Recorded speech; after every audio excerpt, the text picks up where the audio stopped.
FISIP Universitas Sriwijaya dikejutkan dugaan kasus pelecehan seksual oleh dosen terhadap mahasiswi. Kampus Fakultas Ilmu Sosial dan Ilmu Politik, FISIP Universitas Sriwijaya, Unsri, mendadak dikejutkan oleh kabar yang mengguncang dunia akademik. Seorang dosen di lingkungan fakultas tersebut diduga melakukan tindakan pelecehan seksual terhadap mahasiswanya sendiri. Dugaan ini mencuat setelah beredarnya informasi di media sosial mengenai undangan yang tidak pantas dari terduga pelaku kepada korban. Dalam pesan yang beredar, dosen tersebut disebut meminta korban untuk membawa pakaian renang dan menemuinya di sebuah kamar hotel dengan dalih akan membantu proses penyusunan skripsi. Ketua BMKM FISIP Unsri, Edi Chandra, menegaskan. Mengenai kasus ini sendiri itu udah masuk ke tangan Satgas PPKPT Unsri.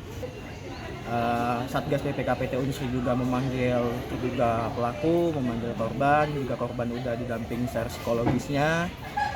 Dan sekarang mungkin mengenai keberlangsungan kasus ini itu lagi ditindaklanjutin oleh pihak universitas. Pelaku dipanggil, korban dipanggil, diminta keterangan, dan mengenai apa sanksi lebih konkretnya itu kan yang merumuskan pihak universitas.